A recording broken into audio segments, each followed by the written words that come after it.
For 36 consecutive years, Chicago O'Hare wasn't just an airport, it was the airport, the undisputed king of the skies. From the early 1960s all the way through the 1990s, O'Hare International ruled global aviation, processing more flights and passengers than anywhere else on Earth. But then, in 1998, that crown slipped, and it didn't go to New York or Los Angeles or London. It went to Atlanta, a city that at the same time seemed like an unlikely contender for global aviation dominance. This is the story of how the mighty fell and how O'Hare's reign came to an end, not through neglect or failure, but through a shifting game that Chicago was never built to win. This is the strategic miscalculation that cost O'Hare its throne.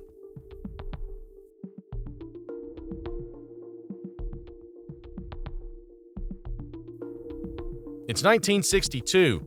The jet age is in full swing. Boeing 707s and Douglas DC-8s are shrinking the world. And Chicago, perfectly positioned between New York and Los Angeles, is about to become the heart of it all. That year, O'Hare officially became the world's busiest airport, overtaking Idlewild, now JFK. The transition was no accident. When Midway Airport, just south of downtown Chicago, became too congested and landlocked to expand, O'Hare absorbed its traffic.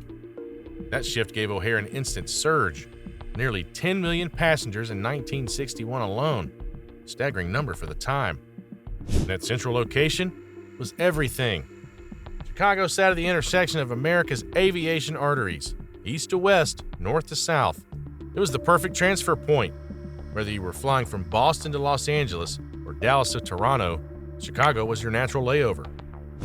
The city's geography made it an unavoidable midpoint in the age before long-range jets could fly coast to coast without stopping. Throughout the 1970s and 1980s, O'Hare wasn't just busy, it was the beating heart of the American airline system. Every major carrier had a presence, but two airlines turned O'Hare into an empire: United Airlines and American Airlines. United established O'Hare as its primary hub, transforming the airport into an intricate web of connections that touched nearly every major U.S. city.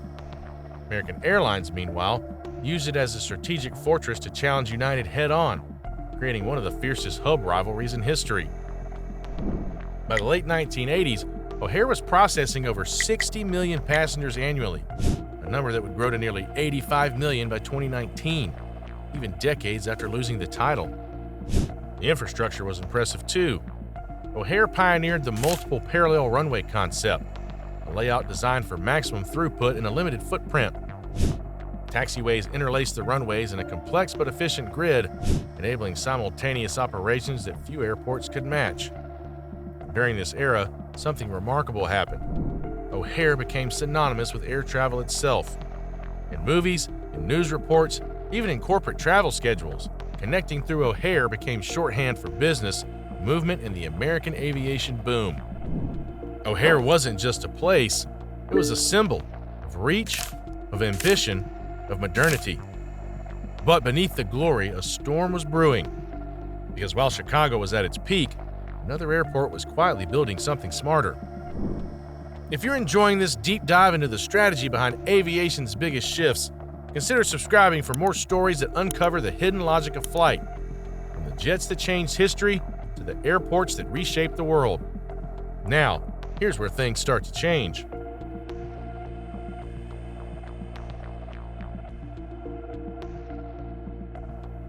By the mid-1990s, a quiet revolution was unfolding in the American South. Atlanta's Hartsfield-Jackson International Airport, long seen as a regional connector, began showing numbers that caught analysts' attention. At first, it seemed impossible. How could Atlanta, a single-hub city with no direct oceanic access, compete with Chicago, one of the world's great crossroads? The answer? Strategy. In the mid-90s, Delta Airlines doubled down on Atlanta. Already its home base, Delta transformed the airport into a mega hub, carefully structured around what's known in aviation as a banking system. Clusters of flights arriving and departing in waves.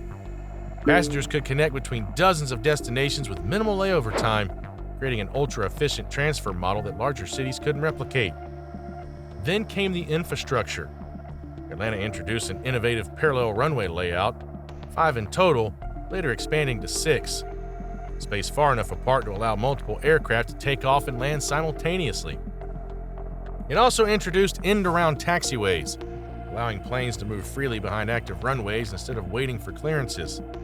This meant shorter taxi times, higher throughput, and fewer bottlenecks, the very things O'Hare was struggling to control.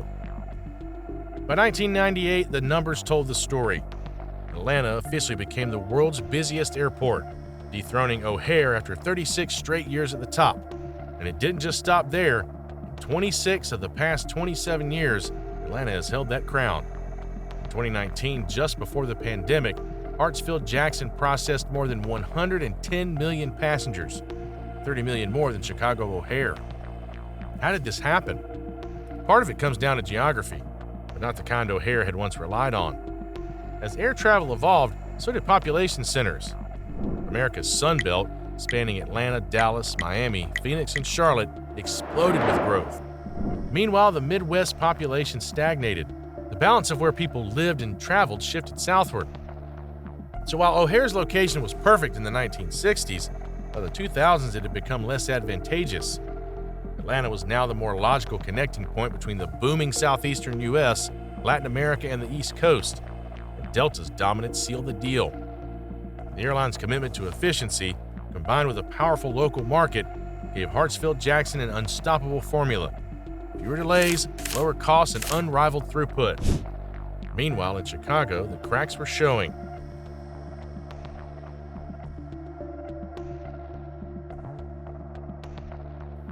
By the early 2000s, O'Hare's dominance wasn't just fading, it was being throttled by its own design. Unlike Atlanta, which had ample land for expansion, O'Hare was boxed in by suburbs and highways. Every new runway required massive land acquisition, complex zoning battles, and years of environmental review.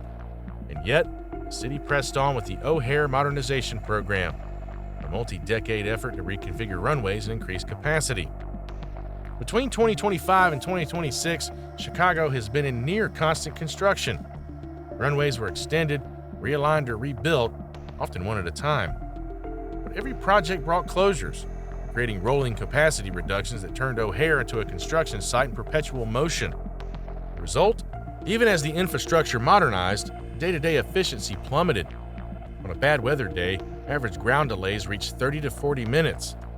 Taxiing from gate to runway could take as long as some regional flights. The airport's intricate network of intersecting runways created operational choke points that no amount of technology could fully eliminate.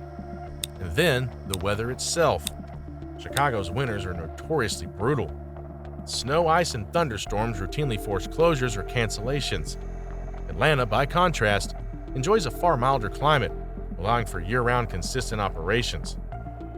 That weather reliability gave airlines scheduling confidence, and it's one of the least discussed, yet most important reasons for Atlanta's continued dominance. But the challenge didn't stop at weather. The FAA's ongoing air traffic controller shortage hit O'Hare especially hard. You can build all the runways you want, but without enough controllers to manage arrivals and departures, you can't use them effectively. While Atlanta also faced staffing pressures, it didn't suffer nearly the same operational strain.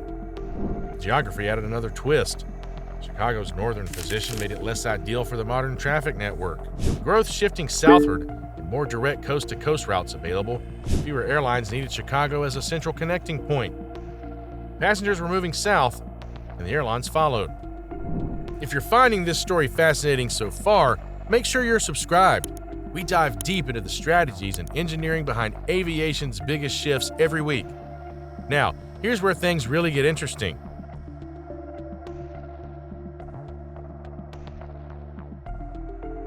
In 2023, O'Hare quietly reclaimed a different kind of crown.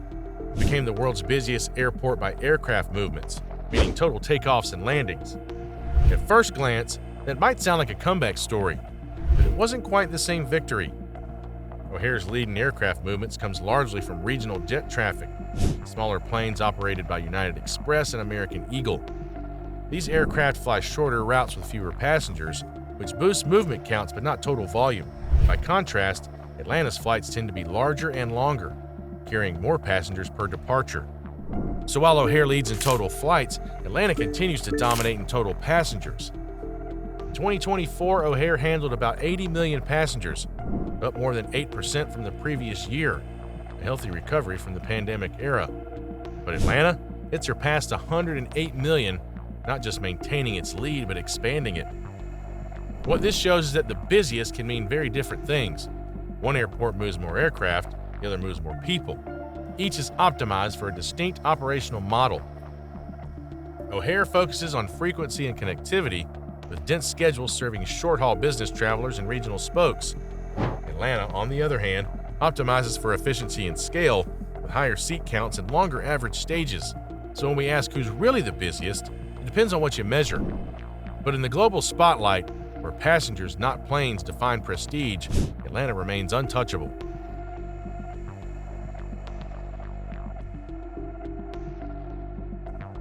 The city of Chicago isn't giving up. O'Hare's ongoing modernization aims to push capacity above 100 million passengers per year once complete. This includes new concourses, expanded terminals, and improved taxiway systems designed to reduce delays.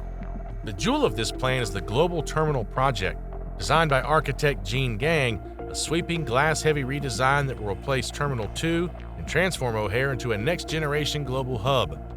While Chicago builds, Atlanta isn't standing still either. Hartsfield-Jackson is planning terminal expansions of its own, aiming to handle up to 150 million passengers annually in the next 2 decades. In other words, the race continues. But it's no longer about who's first to cross the line, it's about who's adapting best to a changing aviation landscape. Because here's the truth. In 2025, being busiest doesn't necessarily mean being best. Airports now compete on experience, efficiency, sustainability, and airline alignment. And those who master all 4 will define the next era of dominance. O'Hare's legacy remains unmatched. Its 36-year reign as the world's busiest airport is still the longest in history.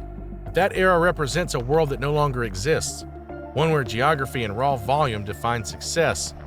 Today, strategy, infrastructure, and climate resilience define who wins the sky. And in that game, Atlanta played smarter.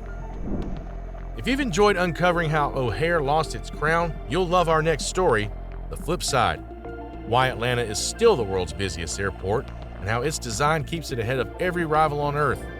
Subscribe so you don't miss it. O'Hare didn't lose its title through failure or complacency.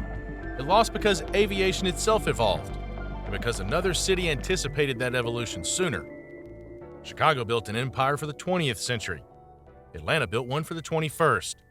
And in aviation, as in history, the smartest players are the ones who know when to change the rules.